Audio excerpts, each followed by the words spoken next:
fam, we've missed you guys so much, and now we are here for the grand finals of the Fortnite Champion Series. Now, you guys know who I am. I'm Zeke.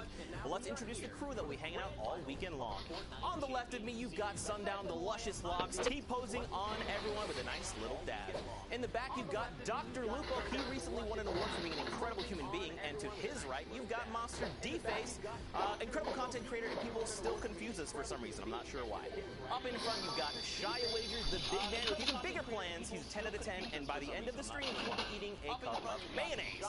Now, Fortnite fam, I know you guys are ready to get into all of the action, but first, we should probably get all these new faces to the broadcast up to speed on how the broadcast is going to be run.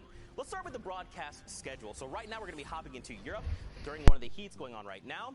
Later on, we'll take a look at some of the replays from Middle East that happened this morning with a live look-in at Brazil after that, and then we'll wrap the day with naeast. Now, how are these guys racking up their points?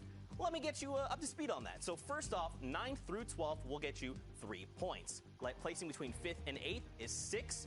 3 and 4th, I'm sorry, 3rd and 4th is 9 points. 2nd place is 12 points, and that victory royale is worth 15, with every elimination being 1 point.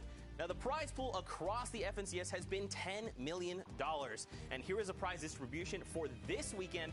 A lot of money to be divvied out. And of course, the money is great, but being able to be crowned the first ever season champions across all regions is an even better feat. Now, before hopping into the games, we made some predictions earlier on in the week for Europe. There is one among us that had a bit of a different opinion, and that's fine. We'll get there. But Sundown, why don't you tell us about our predictions from Europe? So I'll talk about our predictions since the rest of us decided that, we had a brain and were able to look at what went on in the past 5 weeks. And Mitra, Mongo, and Benji just wiped the floor with the rest of the region. They averaged a 1.4 placement, 3 wins, 2 second places. I know I've always harped on it, but it took literally 4 really, really bad games in both of those weeks for them to get barely edged out into second place. And any other time they've played their game, they've been on top. But Shy, it seems like you went a different direction. Well, I understand they got their high placements, they're in their high castle, but personally, I see a revolution coming. I predict the upset, Stompy Chicken and Aqua actually taking it all home at the end of the grand finals. They're amazing, but I think they won't have what it takes ultimately, and Aqua will steal the race at the very end. Well, we'll have to see how things pan out for these trios. Now, like I said earlier, by the end of the broadcast, Shy will be eating a cup of mayonnaise if MMB wins out in Europe. So we'll have to see if that pans out for everyone. Now, guys, we are going to be jumping into game number 2 of heat number 1 in Europe. We're going to be jumping right into all the action. And to do so, we've got Monster D-Face, Dr. Lupo. Gentlemen, take it away. Zeke, thank you very much. For those that are confused, Shy went on Twitter and made a bet and said if the 3 that we've seen them just absolutely destroyed thus far, if they do in fact win, then he will eat not a cup, an entire jar of mayonnaise on stream. And to be quite honest with you, I think that might be some of the best content that I've seen on the internet in quite a while. Now, going into Europe here, like you said, game 2, it's already rolling right now. Monster, before we jump right into it, what do you think? How do you think things are going to play out today? I think my stomach hurts. I'm going to have to sit down and let this one kind of digest as we jump into these games. But let's go ahead and hop right in. It's Europe. They're trying to get to the grand finals. There's going to be a lot of action unfolding today, Dr. Lupo. Lo and behold, 95 players remaining. Only one trio in whole has gone down. And we're jumping right into retail with the trio themselves, Benji, Mongrel, and Mitro. Honestly, some of the most dominant players in solos and duos, and now they're trioed up. That's right. And crazy kitted already. A gold RPG. That's right literally what I want to touch on right there. The retail row loot. Look at the inventory. Sets him up for success. You're looking at straight up legendary inventory. And the best of the best, what do they choose? Shield bubbles. Shield bubbles, one of the new, items introduced to Fortnite, and it's a great item, right? It's so versatile. So you're going to see shockwaves, you're going to see launch pads, campfires, and even with the recent adjustment to the loot, the way it's divvied out here in retail, it's still so prominent in the loadouts. You're going to see the difference. And just look at the map on the side. Basically, no one around them to contest. It's wild to think. So I'm going to say it. And I'm pretty sure everyone is already thinking it as we've seen them play over the course of the qualifiers for this event. If no one contests retail, or it's lightly contested. Let's say somebody drops blacktops and they take resi side, or however it's split. I can tell you what that means. It means Shayo is 100% eating the mayonnaise. Eating the 100% mayonnaise. guaranteed eating the mayonnaise. In fact, production, can we get a jar of mayonnaise ready just at some point before Sunday? Because based on what we've seen thus far, we have an insane mat count across the board already. Look at the inventory. This is ridiculous. They are kitted to the teeth. 11 points already going into game 2. Game 1 must have.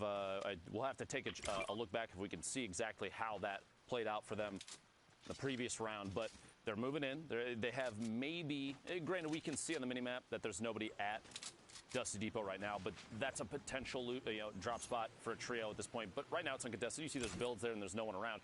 They have free rotation in. See where the next circle ends up. Meanwhile, you're going to have teams smushed up against each other already on the movement in, fighting it out. We're looking all the way the north side of the map, just past the block. A number of players probably dropping up there. And this is a veteran team right here. The Vic, Robabs, and Falcony been around the scene for a long while here, and they are just dictating the pace of this battle here as they're trying to look for this push right now. The shield bubble's not going to be effective. He actually had to push out of it, and it's a 3v1 situation right here. Down comes the Stinker. That's going to have to push him back, and it should be a nice, easy close-in. You see right there. But I'm zoned inside. One box left. The quick edit, the swap. Lands the shot, nice trap from above, dodges it. Basically no damage taken. It's a good attempt. Pretty good attempt right there. Did try to, catch the Vic off guard, but he was fast enough. Managed to kind of sneak on through. By the way, on the right side of your screen, here's the results of game 1. You see Mongrel, Mitro, Benji Fishy taking 5th place. Bubblefly, Miro, Matsoe in the 1st place position up there, which means 15 points for that trio. There's the remainder of your top 10. Just a quick info blast there for you if you did not see game 1 on any of the channels that might be streaming their gameplay right now. And I love that. I love that we can see exactly where we're at with the leaderboard. That was the wrap-up of game 1, your top 10 teams coming into game 2 now. And remember, every single heat, they're going against one another. So we're going to see rivalry. The best, like that leaderboard is going to change with every single elimination, every battle. They're going against each other. With the exception, of course, once Mongrel, Mitro, and Benji take that 1st place spot. I'm just saying, they have been playing insane. That's not to say that anybody else can't potentially take that top spot. It's very possible. I mean, even Skyt, Hunter, and Keysar from Solary and Lestream, this is an excellent trio in itself. But man, just the dominant gameplay from MMB has been insane to watch. Yeah, up here on top of the hill now. Sundown put it best. It's Europe playing catch up here with our favorite, I guess, team to look out for. But absolutely, we'll see how the performances go here as Hunter, Sky, and Keenstar are just going to base up, kind of sit just outside of the Tilted Town. You can take a look at that map there. Players are setting up. They're setting the perches. The high grounds are being claimed, and that is how you can start to choke out squads that are rotating late here. Now, they are going to hopefully, get a little bit of that RNG, right? Get that zone to fall in their favor, because otherwise they'd have to burn some valuable resource early on. I will say, over 10 seasons of Fortnite, this hill has been one of the most consistent high ground advantage spots to take. And even now, you're looking down on Tilted Town where there's no building. You have essentially free shots on players that do, for some reason, choose or are forced to rotate through there. This spot is insanely good. You have clear line of sight on so many different locations. Even the high hill to the north, which is high ground elevation-wise, you still have a clear line of sight on a majority of what's up there. There's only a little nub at the top that can block line of sight of anybody that's moving on the north side of that hill. This trio, Sky, Keenstar, Hunter, they're in a great spot going into the next circle. Absolutely. There's no reason for them to move right now either. As you said, they have a nice line of sight over the field here. And all those tags, those are crucial tags. Remember, Storm Surge can affect anyone here, so you have to be proactive. You can't just sit around and be complacent with your positioning. You have to be actively seeking for damage if you don't want to get taken out by the Storm Surge. But here we have another little engagement about to go down here. It looks like the Vic is currently turning, this house inside out. There's a team very close by. Rotating forward just the southeast there, the gas station. Plus, you do have one more player at the gazebo in the middle of Pleasant Park. Going to rotate up on top, and I think now's the time to try and get a height advantage. You don't want anybody to apply too much pressure. Plus, they are further away from the zone. So the team from TCK, they are in a good spot to just try and stormhold this, if that's what it comes down to. You have 3 potential point pickups here, eliminations. Actually, pressure going in here. Muser taking the high ground on top of this trio. Used that shockwave and got up on top. I would expect pressure from the other 2 here momentarily. We will see. But there is another trio. Look, on the minimap, you have another team coming in from behind. So now both the trios that we just saw on your screen right now that are fighting it out here at this northeast building in Pleasant, they're about to get stormheld by another team down there. They're moving in as well. There's going to be 3 teams fighting basically in one building in a second here. And Gems is eliminated. You have a couple pickups there. The Vic.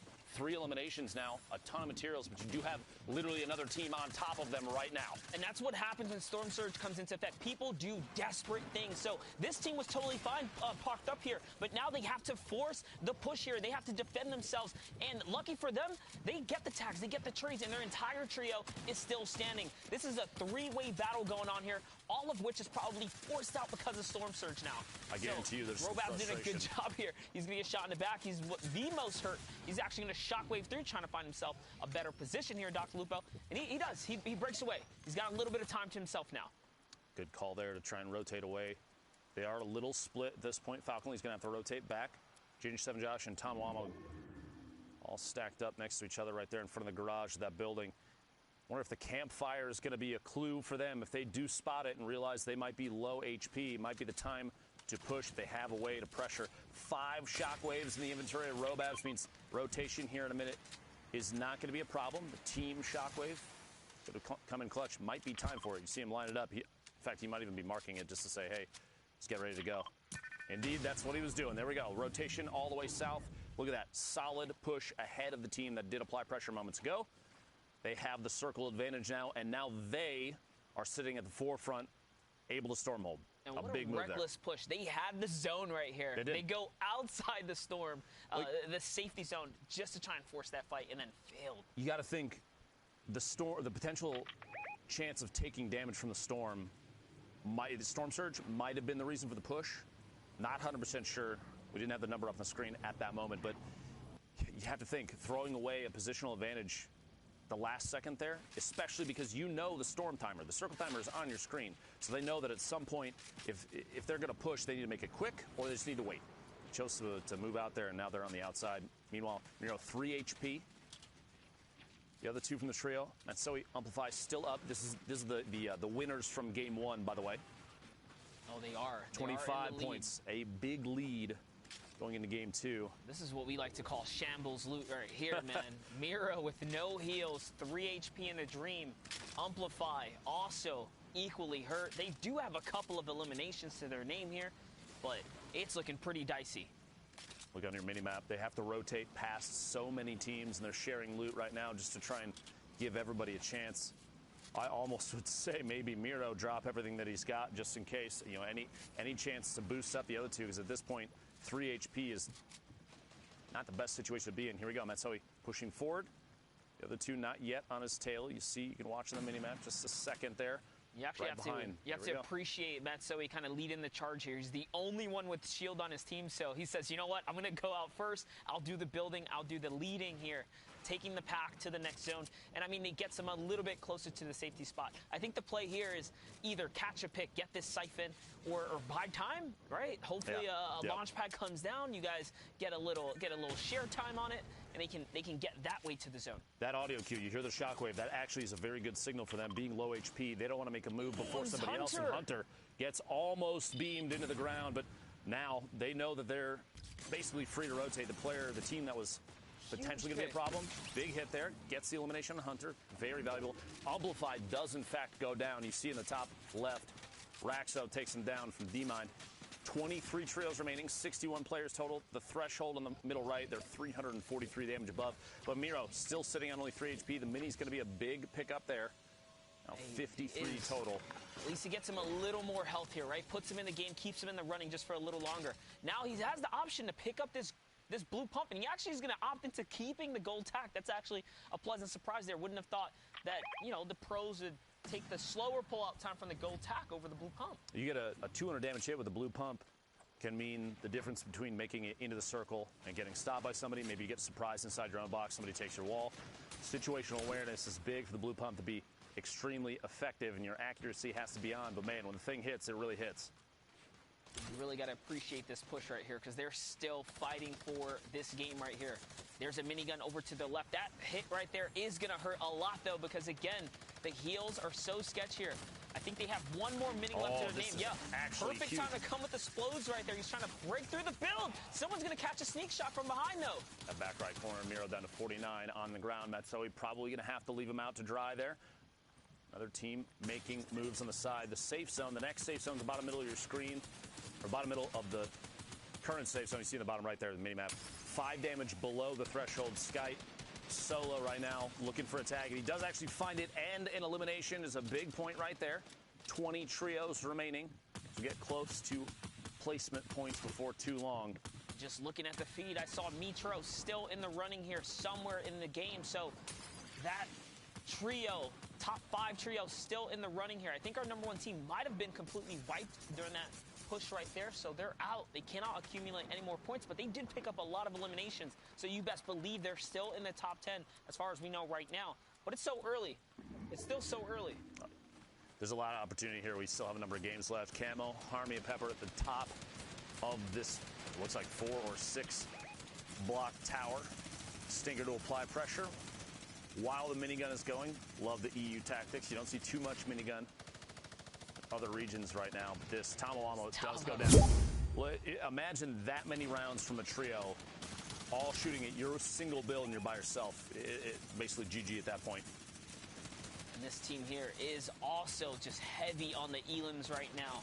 An effective 7+ for the squad right here, and they have the prime position to catch the picks of anyone rotating from the backside. This is actually perfect too, right? The heavy congestion is below them. They don't have anyone up here in this layer with them. The closest person is this trio right here to their left, and it looks like it's time to get that focus fire on. Yep, here comes the minigun. The mark for attacking right there, stink to apply and make a move. You use those HP tags that pop up, the 5, to see where your opponents are rotating. And now they're in literally the very bottom of the same builds. You have a ton of people stacked up next to each other at this point now. But Camo, Pepper, and Harmy look like they still have the ultimate high ground, the best spot on the map right now. That being said, they're on the far west of the current safe zone, and they need to rotate southeast. Hopefully, somebody's got a launch pad or shockwaves in the inventory to make this rotation. Otherwise, they're going to have to build across and tarp over everyone else underneath them. You do still see Benji, Fishy, Mongrel, and Mitro right there on your screen. They are still in this one. Looking down from almost the same angle. Here we go. Rotation with the launch pad. Well above the damage threshold for Storm Surge. Excellent spot. And 12 rockets in the RPG. They're going to build on pre-built structure over there. That somebody else put up. It might even be their own builds. And this is exactly what you want to study from this star trio right here. Zone 6, they go for the high ground. So they're actually going to take the high ground. He's going to catch 2 on the knock right there, which means that team is really hurting now. That's going to be Voron who gets taken out there. Voron was also in the top 5, if I'm not mistaken. So that's a power takedown right here. It's going to allow this trio to just get one step closer, kind of breaking away, getting, you know, Shio Wager, the mayonnaise tub to the face. So we'll see if it, comes to fruition before the day's up. Mitro staying a little bit towards the back to keep throwing down those RPGs at players that are rotating, or the builds to see if we can get drops on people. Mitro pick it up. There's those 2 elims in the feed, so he did secure both of them. That puts the entire trio at 6 total right now, 17 points. And we're looking at placement now, top 15 trios remaining. Only 29 players, though, as the elimination feed is starting to light up across the board. These are the zones that really cut the player count down as people are moving, especially when you have one of, if not the best trio on ultimate high ground with an RPG. Are you kidding me? But they are in the best spot. Remember, it still hurts to hold high ground from zone 6 so early. They're going to be forced to jump down soon if they can't, kind of map conserve properly. They're getting broken down consistently now by the shockwaves. These are one of the cons that happen when you take that high ground, because you don't get the pleasures of looting the players you drop, right? Just like that. All that loot's gone. They actually can't use it. And every time you hear a shockwave, you'll see these players snap and look up in the air to see if they can try and find who's on the fly. In case you have free shots as that elimination is secured. Mitro picking up a knock on Falconly in the feed. Another one for the trio, 7 remaining. I've got to say, if this is not a win for this team, I don't know what is. It's going to be a close one. Mongrel actually did not have any more AR left in his gun. There's no more RPG left here. It's a straight-up shotgun battle. This is a crucial elim. That's going to get them some of the resources that they need to hold this high ground here. And it looks like it's cutting back across, so lucky for them, they're going to be able to kind of reuse some of their resource here. We have a couple players left in the game here. Red Rush in the low ground, Shaka and Cal as well. And here's Micho just raining fire. That tac sub SMG so good for shredding through builds right here. And honestly, it can pierce through the turbos like right there. These are the shots. Good pressure right here from Micho, putting down the fire, putting all the ammunition to use here. We're almost in the final zone now. This is it. Storm Zone 9. The close in will happen.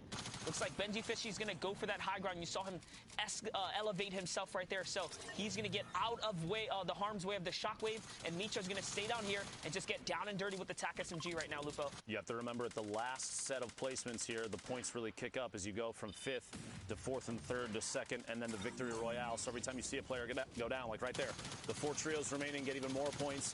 As soon as one more trio goes down, we'll get it 1st and 2nd, and that's it. And we're down to the very last second here, the spray from above. This honestly, as soon as we got to top 40, this was Mongrel, Mitro, Benji Fishy all the way to the end. No surprise here. And a monstrous 12 elim game right there. And you saw even in the final moments, they did try to drop a couple of medium bullets there. But with that, we're going to send it over to the studio with Zeke and Sundown. What do you have for us, guys? Oh man, MMB starting off the day strong. We are one step closer to Shio eating an entire jar of mayonnaise.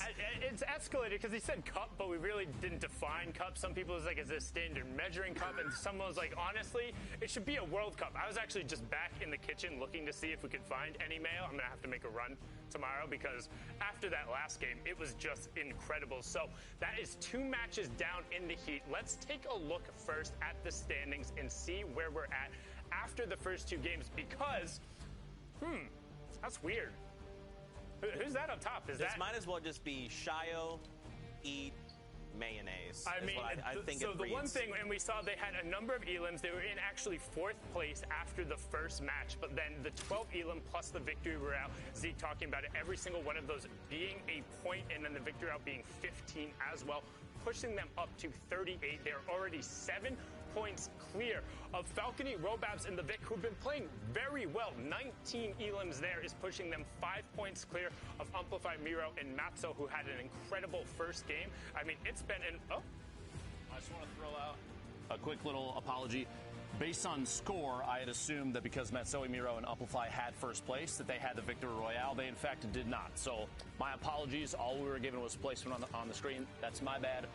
Back to you. We got to keep him honest, and we love him very much for it.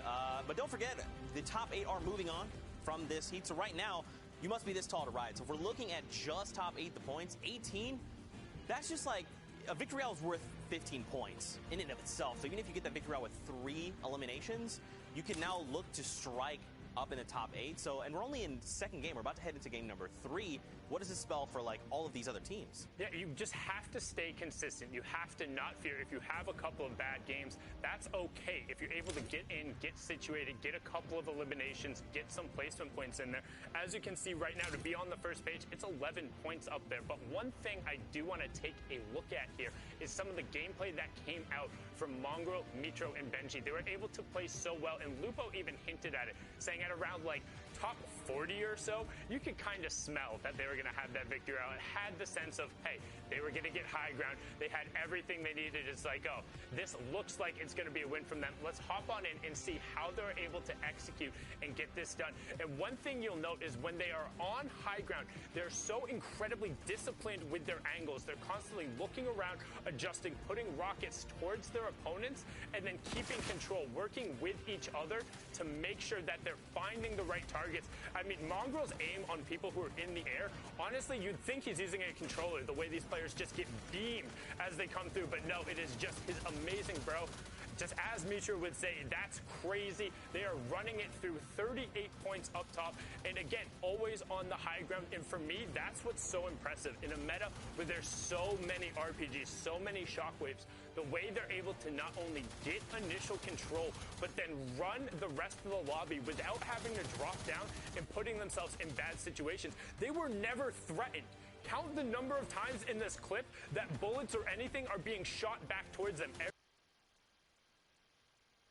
Everyone else is so focused on just trying to rotate and avoid damage from above that these guys don't have to do really anything in terms of defensive play, and they can just focus on going forward, and it seemed like it was just going to be a win.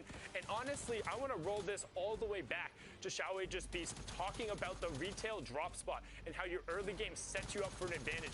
They have so many tools at their disposal, from ammunition to rockets to excess shields to having enough mats because they had rotations early on to hold the high ground. It just makes it so easy and so clinical. And I promise, if you are a trio or you're just interested in competitive Fortnite and getting better, go and load up these guys' server replays. Watch them play. Check them out on their socials. You might want to actually mute their streams every now and then because they can get a little loud on the comms. Ballas does a great job breaking that one down.